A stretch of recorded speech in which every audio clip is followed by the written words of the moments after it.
GHMC standing committee ఎన్నికకు notification విడుదల చేసింది. 15 మంది స్టాండింగ్ కమిటీ సభ్యులను కార్పొరేటర్లు ఎన్నుకోనున్నారు. ఈ నెల 10 నుంచి 17 వరకు నామినేషన్లను స్వీకరించనున్నారు అధికారులు.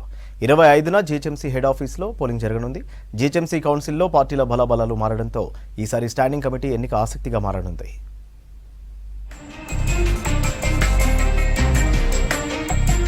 స్టాండింగ్ కమిటీ ఎన్నిక కోసం జీహెచ్ఎంసీ నోటిఫికేషన్ విడుదల చేసింది. మార్చి 1న ప్రస్తుత స్టాండింగ్ కమిటీ పదవీకాలం ముగియనుంది. దీంతో కొత్త కమిటీ ఎన్నిక ప్రక్రియ మొదలుపెట్టారు అధికారులు. మొత్తం 15 మంది సభ్యుల కోసం ఈ నెల 10 నుంచి 17 వరకు నామినేషన్లను స్వీకరించనున్నారు. 18న నామినేషన్ల పరిశీలన ఉంటుంది. ఇక 21వ తేదీ వరకు నామినేషన్ల ఉపసంహరణకు అవకాశం ఉంది. తర్వాత పోటీలో ఉండే వారి ఫైనల్ లిస్టును ప్రకటిస్తారు అధికారులు. 15 మందికి మించి పోటీ పడితే ఎన్నికలు అనివార్యం కానున్నాయి. అదే జరిగితే 25న స్టాండింగ్ కమిటీని ఎన్నుకునేందుకు బల్దియా హెడ్ ఆఫీస్లో పోలింగ్ నిర్వహిస్తారు. అదే రోజు మధ్యాహ్నం 3 గంటల తర్వాత కౌంటింగ్ చేపట్టి ఫలితాలను ప్రకటిస్తారు. కౌన్సిల్లో పార్టీల బలాబలాలు మారడంతో ఈసారి స్టాండింగ్ కమిటీ ఎన్నిక రసవత్తరంగా మారే ఛాన్స్ ఉంది. గతంలో ఎంఐఎం నుంచి 7, బీఆర్ఎస్ నుంచి 8 మంది సభ్యులతో స్టాండింగ్ కమిటీని ఎన్నుకున్నారు. ఏ పార్టీకి క్లియర్ మెజార్టీ లేకపోవడంతో ఎంఐఎంతో కలిసి బీఆర్ఎస్ మేయర్ పీఠాన్ని దక్కించుకుంది. ఏడాది కాల పరిమితి ఉండే స్టాండింగ్ కమిటీలో 3 సార్లు బీఆర్ఎస్, ఎంఐఎం సభ్యులే ఉన్నారు. గతేడాది అసెంబ్లీ ఎన్నికల్లో బీఆర్ఎస్ ఓడిపోయాక mayor Vijayalakshmi, deputy mayor Srilatha Reddy అధికార కాంగ్రెస్లో చేరారు. వారితో పాటు పలువురు కార్పొరేటర్లు పార్టీ మారారు. అయితే ఇప్పుడు పరిస్థితి గతంలో లాగా లేదు.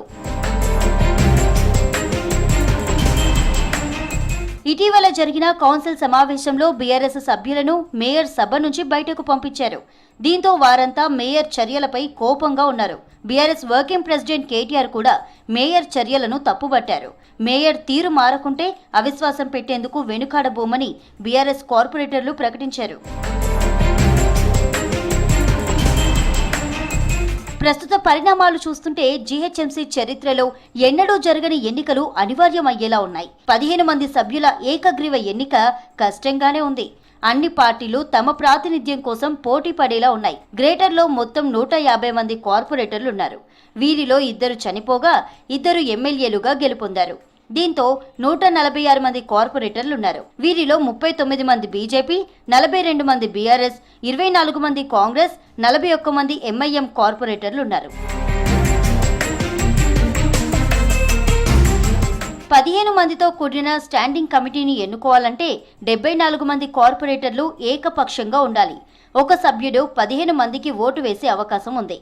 అయితే ప్రస్తుతం కాంగ్రెస్ కు ఎంఐఎం సపోర్టు చేసే అవకాశం ఉన్నప్పటికీ ఇరు పార్టీల బలం 65 మందే అవుతున్నారు. నామినేషన్ల గడువు ముగిసే నాటికి ఏం జరుగుతుందో చూడాలి.